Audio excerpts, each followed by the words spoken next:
વરસાદ ખૂબ વરસ્યો ગિરનાર પર અને તેના કારણે આખું જૂનાગઢ શહેર એમાં ભવનાથ અને દામોદર કુંડ તરફ પાણી જ પાણી જોવા મળી રહ્યું છે।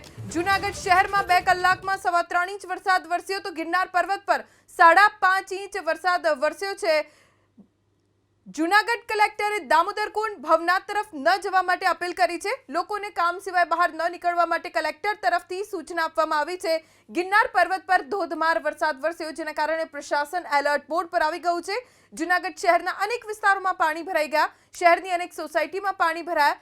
લક્ષ્મીનગર મધુરમ વિસ્તારમાં પાણી ભરાઈ ગયા છે। હજી પણ સતત વરસાદ ચાલુ છે।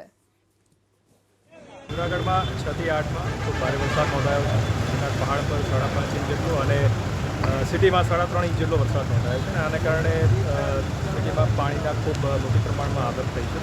કાળવા છે, સોમરખ રોડ આ નદીઓમાં પુષ્કળ પ્રમાણમાં પાણી અત્યારે વહી રહ્યું છે।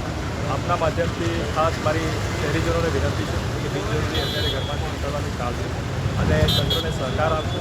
અમે અમારી જે એસડીઆરએફની ટીમ, ફાયરની team, forest team, corporation team તમામ ટીમો અત્યારે ફિલ્ડ ઉપર છે। જ્યાં જ્યાંથી રજૂઆતો મળી રહેશે ત્યાં અમારી ટીમ પહોંચીને જરૂરી સહાય અત્યારે આપી રહી છે અને જે જગ્યાએ કોઈ જગ્યાએ પાણી ભરાવાના પ્રશ્નો છે ત્યાં પણ અમે જેસીબી ટ્રેક્ટર આ બધું મોકલી અને જરૂરી કાર્યવાહી એમાં અત્યારે કરી છે।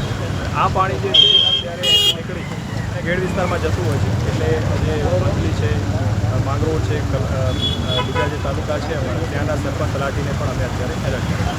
ખાસ કરીને જે બીજા ગ્રામ્ય વિસ્તારોની અંદર કંઈ ના, અત્યારની સ્થિતિએ ગ્રામ્ય વિસ્તારમાં કોઈ મેજર પ્રશ્નો એવા છે।